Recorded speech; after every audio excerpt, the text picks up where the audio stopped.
Hello प्रिय विद्यार्थियों, आप सभी का स्वागत है आपके अपने चैनल यूपी बोर्ड क्लासेस में। तो बच्चों, आज हम डिस्कस करने वाले हैं मैथमेटिक्स क्लास 10th की। आपको पता है कि जो मैथमेटिक्स है उसमें 14 चैप्टर हैं। आज हम 2 चैप्टर कवर करने वाले हैं। अगर अभी तक आपने कुछ भी नहीं पढ़ा है बच्चों, तो अभी आपके पास काफी समय है। 7 दिन में हम आपकी पूरी मैथ को कवर करने वाले हैं। आज 2 अध्याय करेंगे, इसी प्रकार से 2-2 डेली करेंगे। 7 दिन में आपकी पूरी मैथ खत्म।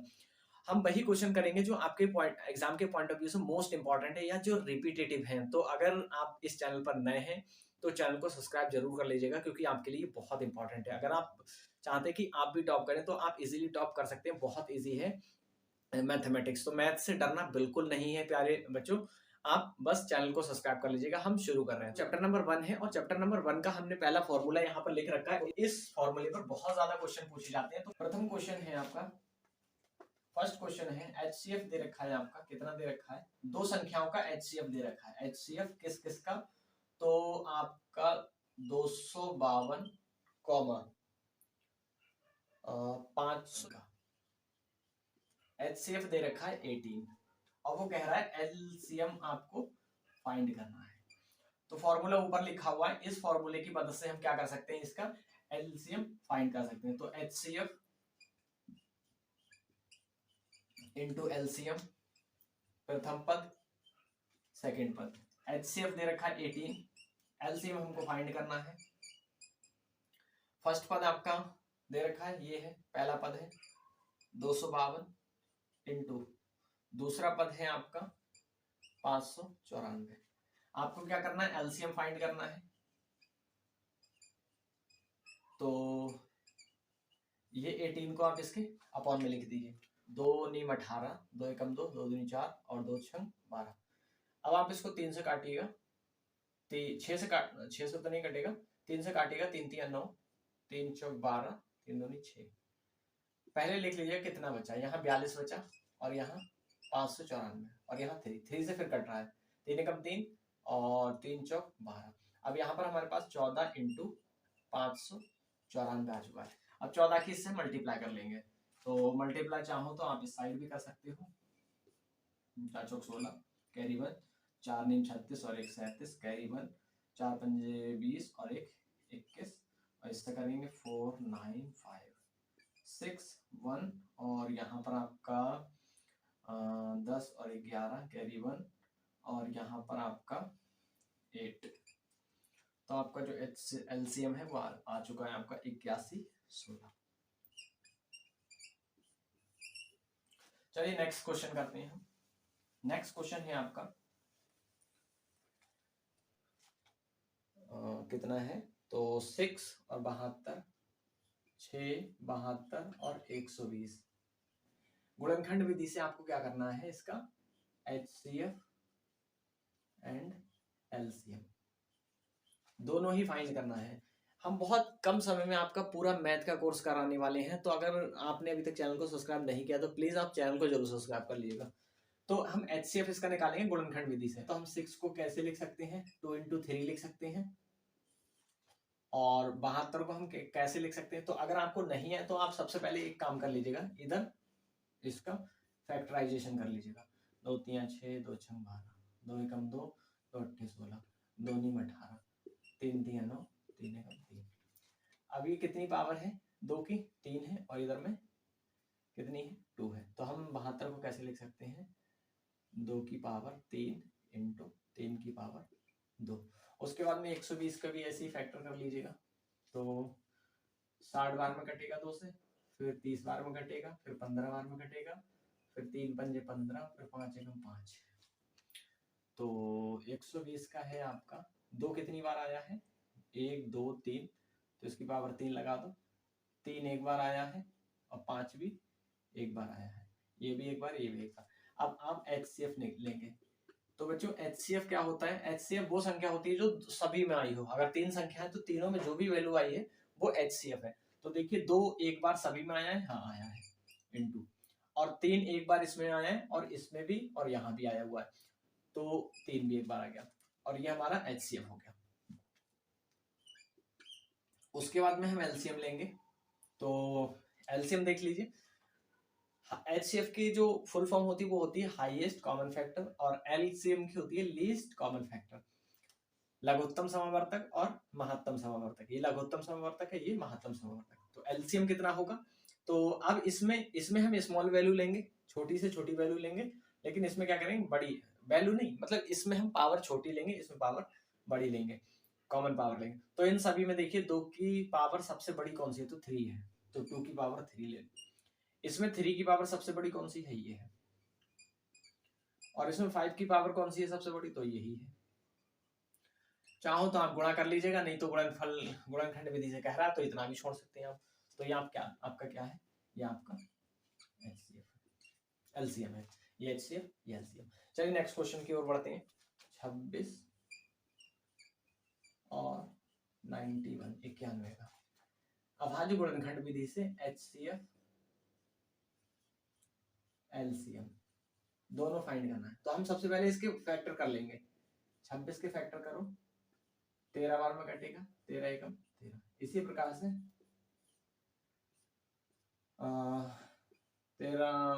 13 से कटेगा, कितनी बार में जाएगा? 13 एकम 13, 13 3 13 13 13 चौको 52, 13 पंजी 65, 13 छह 78, 13 सत्ते 91, 7 एकम 7। 26 का क्या निकल कर आया? 2 इंटू 13। 91 का कितना निकल कर आया? 7 इंटू 13। एचसीएफ लीस्ट जो पावर होगी, मतलब पावर छोटी कौन सी पावर है? जो दोनों में आया हो, और छोटी पावर भी होना चाहिए, मिनिमम वैल्यू। तो आपका हाईएस्ट कॉमन फैक्टर कौन सा बन गया? 13। और लीस्ट कॉमन फैक्टर क्या बनने वाला है यहाँ पर? तो 13 तो दोनों में ही आया है, 2 और 7 यहाँ पर। तो इनके मल्टीप्लाई कर लीजिएगा। तो हम मल्टीप्लाई करेंगे, 7 दूनी 14 हो रहा है, और 14 कम 14 28 14 42, 4 14 कम 14 और 182। ये आपका एचसीएफ आ चुका है। अच्छा एक बार फिर से मैं आपको बता दूं, एलसीएम अगर मैं सिंपल भाषा में आपको बताऊं तो एलसीएम वो होगा जो दोनों में आता है, कॉमन जो रहता है दोनों फैक्टर में। एचसीएफ क्या होगा? एचसीएफ वो होगा जो दोनों में आया हो वो पहले लेंगे, और जो बच जाता है उसको भी ले लेते हैं। जैसे ये 13 दोनों में आया तो पहले 13 को लिख लिया, और उसके बाद में 2 यहाँ बच गया तो 2 को भी हम लिखना पड़ेगा, और 7 यहाँ बचा तो 7 को भी हमको लिखना पड़ेगा। बच्चों चौथा क्वेश्चन है, और ये मोस्ट इंपॉर्टेंट क्वेश्चन है, मोस्ट इंपॉर्टेंट क्वेश्चन है आपका चौथा। बच्चों अगर अभी तक आपने कुछ भी नहीं पढ़ा है तो आप बिलीव करके, भरोसा करके आप लग जाइए, रियल में आप बहुत अच्छे मार्क्स ला सकते हैं। अभी काफी समय है, बस आप कंसंट्रेशन के साथ में और डेडिकेशन के साथ में आप लग जाइए। तो हमारा जो क्वेश्चन था वो ये था, सिद्ध करना था, और ये कई बार रिपीटेटिव क्वेश्चन है, कई बार आ चुका है आपका। सिद्ध कीजिए कि 5 प्लस √3 एक अपरिमेय संख्या है। काफी इंपॉर्टेंट है, सर मार्क कर लीजिएगा। तो अपरिमेय संख्या, परिमेय और अपरिमेय संख्या क्या होती है? तो पहले हम आपको ये बता दें कि परिमेय संख्या क्या होती है और अपरिमेय संख्या क्या होती है। तो जिसको हम P/Q की फॉर्म में लिख दें, कोई ऐसी संख्या जिसको हम P/Q की फॉर्म में लिख देते हैं, तो इस संख्या को हम परिमेय संख्या कहेंगे। लेकिन अगर कोई ऐसी संख्या है जिसको P/Q की फॉर्म में नहीं लिखा जाए, तो हम उसको क्या लिखेंगे, क्या बोलेंगे? तो उसको अपरिमेय संख्या बोलेंगे। लिखेंगे माना परिमेय संख्या। परिमेय संख्या क्या होती है? P/Q होती है, ठीक है। तो और अपरिमेय क्या होती है? तो जो अपरिमेय संख्या होती है वो नॉट इक्वल टू होती है, ठीक है। तो हम क्या करेंगे, लेट सपोज कर लेंगे, क्योंकि ये हमको दे रखा है और हमको क्या करना है, इसका प्रूफ करना है। तो हमको ये प्रूफ करना है, तो हम इसके बराबर लिख देंगे, अकॉर्डिंग टू प्रश्नानुसार लिखेंगे, प्रश्नानुसार।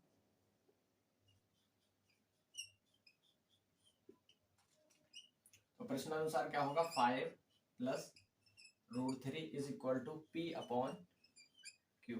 हमको रूट वाला इधर चाहिए, तो रूट वाला इधर ही छोड़ देंगे, P - Q। 5 उधर चला जाएगा आपका, √3 ऐसे छोड़ेंगे, P - Q। यहाँ पर एलसीएम ले लो, बल लगा लो इसके अपॉन में 5 के, और एलसीएम ले लो Q, क्रॉस मल्टीप्लाई कर दो, P से 1 की करो और 5 से Q की करो। p minus 5q upon q। बस इतना ही आप छोड़ देंगे और आप लिखेंगे अतः यह अपरिमेय, एक सेकंड, अपरिमेय संख्या है। अब नेक्स्ट प्रश्न हम लोग करते हैं। करते हैं मोस्ट इंपॉर्टेंट है ये वाला भी क्वेश्चन। बच्चों गारंटी के साथ आप एक अपरिमेय या परिमेय संख्या से एक क्वेश्चन जरूर पूछा जाता है। 100% सत्य है ये कि आपका ये क्वेश्चन परिमेय या अपरिमेय संख्या से जरूर आने वाला है। √2 एक अपरिमेय संख्या है। बच्चों सेम होगा, आप इसको खुद भी कर सकते हैं, ट्राई कर सकते हैं खुद भी करके। वीडियो पॉज करके आप इसको खुद करने की कोशिश करिएगा, उसके बाद आप इसका सोल्यूशन देखिएगा, तब आप और अच्छे से इसको कर पाएंगे। तो फिर से हम वही काम करेंगे, माना परिमेय संख्या क्या बराबर p अपॉन q। अब इसको हम लिखेंगे प्रश्नानुसार, फिर इसको लिखेंगे 3√2 is equal to p upon q। √2 की वैल्यू इधर ही रखेंगे हम लोग, 3 उधर जाकर माइनस का, अपॉन में 1 लगा दो, इसको ऐसे रखेंगे, एलसीएम ले लो, क्रॉस मल्टीप्लाई कर लो, 3q, बस इतना ही छोड़ देंगे। अतः यह अपरिमेय संख्या है। अतः यह अपरिमेय संख्या है।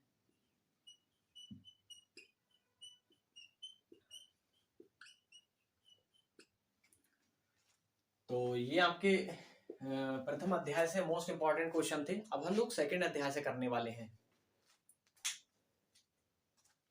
तो बच्चों इसका आप स्क्रीनशॉट ले लीजिएगा। ये आपके पहले अध्याय से मोस्ट इंपॉर्टेंट क्वेश्चन है। अगर आप इतने ही कर लेंगे तो गारंटी के साथ आप जो थ्योरेटिकल वाला पोर्शन आता है, जो 50 नंबर का क्वेश्चन आता है, वो उसमें से एक भी क्वेश्चन आप नहीं छोड़ने वाले। अगर सिर्फ इतना ही आप कर लेंगे तो एक भी क्वेश्चन आपसे छूटने वाला नहीं। अब हम सेकेंड अध्याय करेंगे बच्चों। अब हम चैप्टर 2 करने वाले हैं। अच्छा, चैप्टर 1 से हमने वो सभी क्वेश्चन किए हैं जो बार बार रिपीट होते हैं। हर बार जो रिपीट होने वाले क्वेश्चन है उसको हमने किया है। अब हम सेकंड वाले अध्याय से भी वही क्वेश्चन करने वाले हैं जो बार बार रिपीट होते हैं। इसके बाद हम एमसीक्यूज का भी सेशन साथ के साथ करा ही रहे हैं, तो आप उसको भी देख सकते हैं। इसके भी फॉर्मूले कुछ होंगे। तो आपको पता है कि शून्यांकों का योगफल और शून्यांकों का गुणनफल। तो हम पहले सूत्र लिख देते हैं। पहला सूत्र ये होगा, बहुपद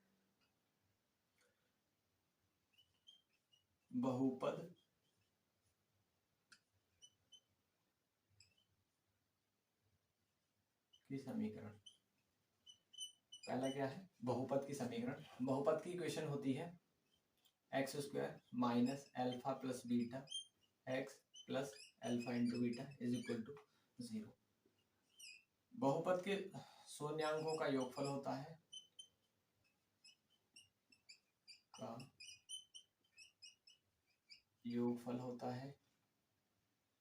अल्फा प्लस बीटा, और इसके बराबर होता है x² माइनस x का गुणांक अपॉन x² का गुणांक। तीसरा क्वेश्चन होता है शून्यांकों का गुणनफल, और गुणनफल को हम लिखते हैं अल्फा इंटू बीटा, और होता है अचर पद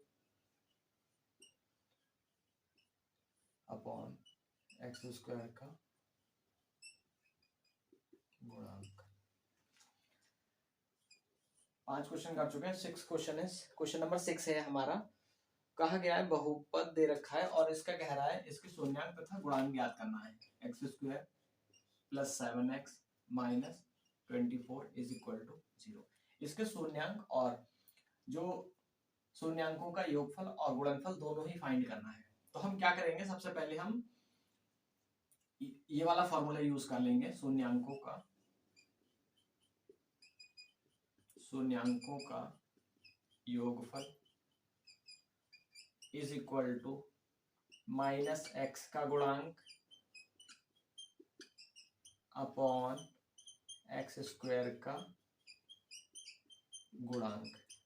तो बच्चों यहां देख लीजिएगा, x का गुणांक ये है, x है, गुणांक का मतलब मल्टीपल होता है, उसके गुणा में क्या है, तो यहाँ पर 1 सॉरी x के गुणा में 7 है, तो माइनस का 7, और एक्स स्क्वायर का गुणांक ये है, और एक्स स्क्वायर के आगे कुछ संख्या नहीं दिख रही है, इट मींस कि यहाँ पर 1 है, तो 1, और 1 से अगर 7 की भाग करेंगे भी तो माइनस का 7 ही आ जाना है।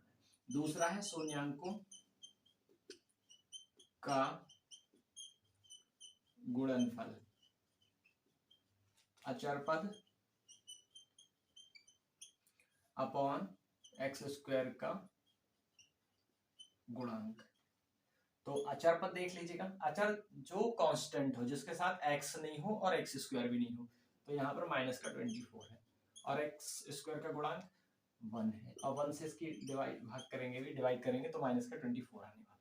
ठीक है, तो ये हो गया आपका 6 क्वेश्चन। अब हम 7 वाला क्वेश्चन करेंगे। शून्याङ्कों का योगफल हम इससे लिखते हैं माइनस का 7, और गुणनफल को हम किससे लिखते हैं, अल्फा बीटा से। दो घात बहुपद बनाना है, तो द्विघात बहुपद कैसे हम बनाएंगे, तो द्विघात बहुपद कौन सा फॉर्मूला बनेगा, ये है, तो लगा दीजिए, x square minus alpha plus beta x plus alpha beta is equal to 0। X square minus alpha plus beta की वैल्यू हमको दे रखी है माइनस की 7, प्लस अल्फा इंटू बीटा की वैल्यू 10 दे रखी है, इसको सही से कैलकुलेट कर लीजिए, माइनस माइनस प्लस 7x, और यहाँ पर आपका 10 इज इक्वल टू 0। तो ये बन चुका है हमारा क्या, द्विघात बहुपद। तो बच्चों इसका स्क्रीनशॉट ले लीजिएगा, हम और आगे करेंगे क्वेश्चन। टॉप क्वेश्चन हम वही करा रहे हैं बच्चों जो एग्जाम के पॉइंट ऑफ व्यू से बहुत ज्यादा इंपॉर्टेंट है, जो बार बार रिपीटेटिव है, जो रिपीट होने वाले क्वेश्चन है, या रिपीट होते रहे हैं आज तक। तो 8 है क्वेश्चन। एक क्वेश्चन दे रखा है आपको, f of x is equal to 3x square minus x minus 4। इसके शून्यांक ज्ञात करना है, और शून्यांकों तथा गुणांकों के बीच में सत्यता की आपको जांच भी करना है। तो सबसे पहले हम क्या करेंगे, इसका गुणनखंड बना लेंगे। तो इसको गुणनखंड बना लीजिए, x square minus x minus 4 is equal to 0। Student एक चीज याद रखना बच्चों, एक चीज याद रखना कि जो स्टार्टिंग में होता, अगर एक्स स्क्वायर के साथ कोई भी नंबर है तो उसकी क्या करेंगे हम, लास्ट वाले से पहले मल्टीप्लाई। तो 3 की हम मल्टीप्लाई करेंगे 4 से, तो 3 चौक 12 आ जाएगा। अब 12 आ चुका है, और यहाँ पर है माइनस, तो घटाकर हमको इसके पास में जो भी नंबर हो उतना लाना है। एक्स के पास में कितना है, 1 है, तो घटाकर हमको 1 चाहिए, और गुणा करके हमको 12 चाहिए। तो हम इस तरह से इसको लिख सकते हैं 4 माइनस 3। एक बार फिर समझ लीजिए, इसको ऐसे ही रखेंगे, इसको भी ऐसे रखेंगे। पहले हम इस संख्या की इसकी गुणा कर लेंगे, 12 हो जाएगा। अब 12 है, लास्ट में आ चुका है हमारे पास में। इस 12 के ऐसे फैक्टर करें कि घटाकर 1 आए और गुणा करके हमारे 12 आए। तो 4 3 12 हो रहा है, 4 में से 3 को घटाएंगे तो 1 बच जाएगा, और हम इसको ऐसे लिख देंगे, माइनस के अंदर गुणा कर लीजिए, और माइनस माइनस प्लस 3x, और यहाँ पर माइनस का आपका 4 है, इज इक्वल टू 0। इन दोनों में से एलसीएम लीजिए, x यहाँ पर बचेगा 3x, माइनस का यहाँ पर 4 बचेगा, इसमें से हम लेने वाले हैं 1 कॉमन, यहाँ 3x माइनस का 4 इज इक्वल टू 0। यहाँ से 1 इसलिए कॉमन लिया क्योंकि यहाँ पर कोई संख्या ऐसी नहीं है जो दोनों में आती हो, बट यहाँ पर ऐसी संख्या x है जो दोनों में आ रही है। अब ये दोनों सेम है, तो हम क्या करेंगे, इसको एक बार कॉमन ले लेंगे, और दूसरी बार इसको, और जो बचा उसको लिख देंगे x, और यहाँ पर 1 इज इक्वल टू 0।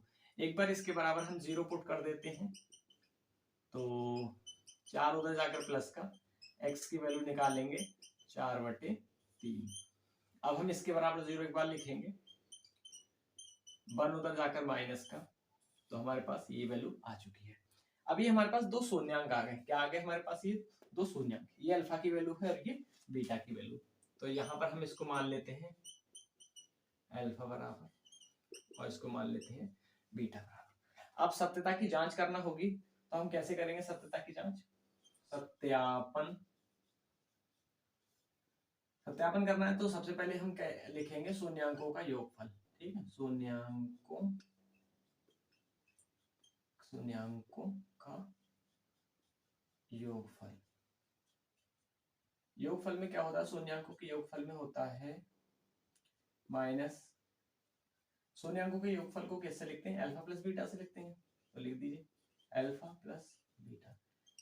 अल्फा की वैल्यू देख लीजिए यहाँ पर कितनी है, तो अल्फा की वैल्यू है 4/3 माइनस बीटा की 1, प्लस माइनस माइनस बन जाएगा।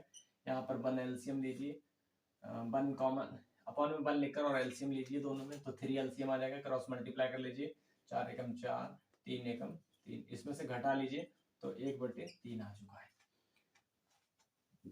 तो कितना आ चुका है हमारे पास में, 1/3। और ये 1 किसकी वैल्यू होती है, शून्यांकों में किसकी वैल्यू होती है वो लिख दीजिए। तो ये आपकी जो माइनस में रहती है कि किसका गुणांक रहता है, x का गुणांक माइनस में, तो यहाँ लिख दीजिए माइनस x का गुणांक और अपॉन में x² का गुणांक, बस। उसके बाद में गुणनफल, शून्यांकों का गुणनफल, शून्यांकों का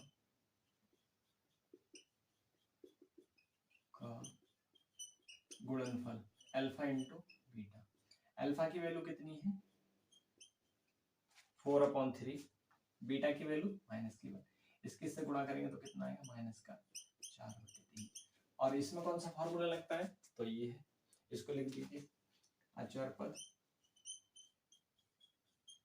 अपॉन, सही से लिख दीजिए अचर पद अपॉन x² का गुणांक। तो बच्चों इसका स्क्रीनशॉट ले लीजिएगा। हम नेक्स्ट क्वेश्चन कर रहे हैं इसके बाद में, अति महत्वपूर्ण ये क्वेश्चन है, बहुत ज्यादा इंपॉर्टेंट ये क्वेश्चन है, इसको स्क्रीनशॉट ले लीजिएगा, फिर हम नेक्स्ट क्वेश्चन करेंगे। +7x + 10 के शून्यांकों का योगफल और गुणनफल फाइंड करना है। तो सेम इसी की तरह होगा क्वेश्चन ये। अब यहाँ पर और इसमें क्या अंतर है, ये माइनस का था लास्ट में और यहाँ पर लास्ट में प्लस का है, और इसके आगे कोई संख्या नहीं है। अगर संख्या होती तो हम क्या करते, इससे मल्टीप्लाई करते। अब हमारे पास में 10 है ओनली, तो हमको क्या करना है, गुणा करके हमारे पास 10 आना चाहिए और जोड़कर हमारे पास में 7 आना चाहिए, क्योंकि यहाँ पर है प्लस इसलिए जोड़कर 7 आना चाहिए। अगर यहाँ पर माइनस होता तो घटाकर आना चाहिए था, जैसे यहाँ पर था, यहाँ माइनस था तो घटाकर हमको 1 आना चाहिए था और गुणा करके हमको 12 लाना चाहिए था। इसी तरह से यहाँ पर हम करेंगे तो 7 को हम ऐसे लिख सकते हैं, 7 को हम लिख देंगे 5 + 2, 5 + 2, 5 दूनी 10 हो रहा है और 5 में 2 को जोड़ेंगे तो 10 आ जाएगा, मतलब सॉरी 5 में 2 को जोड़ेंगे तो 7 आ जाएगा। x को लिख दीजिए 5x + 2x + 10 = 0। दोनों में से एलसीएम ले लीजिए, दोनों में से कॉमन ले लीजिए, x दोनों में से कॉमन आएगा तो x + 5, यहाँ भी दोनों में से कॉमन ले लीजिए तो 2 आ जाएगा कॉमन, x + 2 इसको काटेगा 2 पंजे 10 = 0। अब इन दोनों को एक ब्रैकेट में लिख लेते हैं और दूसरे ब्रैकेट में x + 2 को लिख लेते हैं = 0।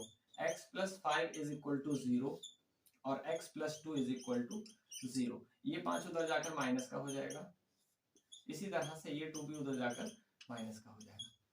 तो इस तरह से आपके ये शून्यांक आ चुके हैं। अब हमको शून्यांकों का योगफल और गुणनफल निकालना था, तो शून्यांकों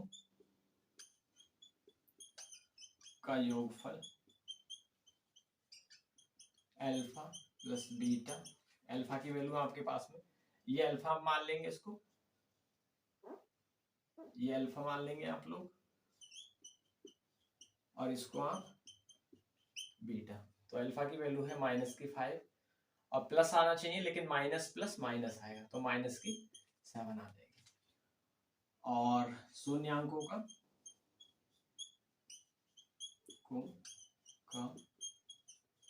गुणनफल अल्फा इंटू बीटा, अल्फा की वैल्यू है -5 इंटू बीटा की वैल्यू है -2, 5 दूनी 10 और माइनस माइनस प्लस, तो 10 प्लस के आ चुकी है। अगर आप चाहो तो ये फॉर्मूला भी लिख दीजिएगा। क्या लिखते हैं इसके, तो माइनस का एक्स का गुणांक अपॉन में एक्स स्क्वायर का गुणांक। इसी प्रकार यहां भी आप लिख सकते हैं एक अचर पद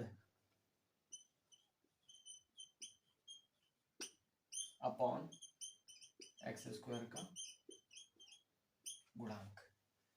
तो बच्चों इसका स्क्रीनशॉट ले लीजिएगा। एक लास्ट क्वेश्चन और बचा है, उसको हम और कर लेते हैं। तो बच्चों लास्ट क्वेश्चन है हमारे पास में, एक कह रहा है एक द्विघात बहुपद ज्ञात कीजिए, योगफल कितना है -3 और गुणनफल कितना है 2।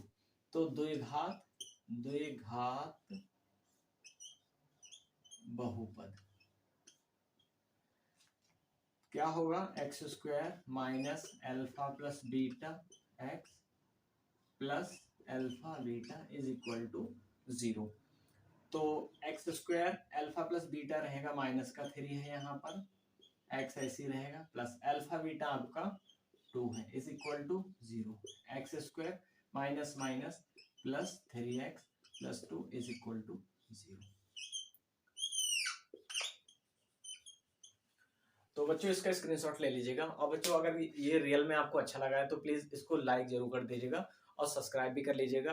अपने साथियों के साथ इसको शेयर कर सकते हैं। और अगर आपको पीडीएफ नोट्स प्राप्त करना है तो हमारे टेलीग्राम ग्रुप को ज्वाइन कर लीजिएगा। टेलीग्राम ग्रुप का लिंक हमने इस वीडियो को डिस्क्रिप्शन में आपको प्रोवाइड करा दिया है। तो चलिए नेक्स्ट क्लास में मिलेंगे, तब तक के लिए bye bye, take care, thanks for watching.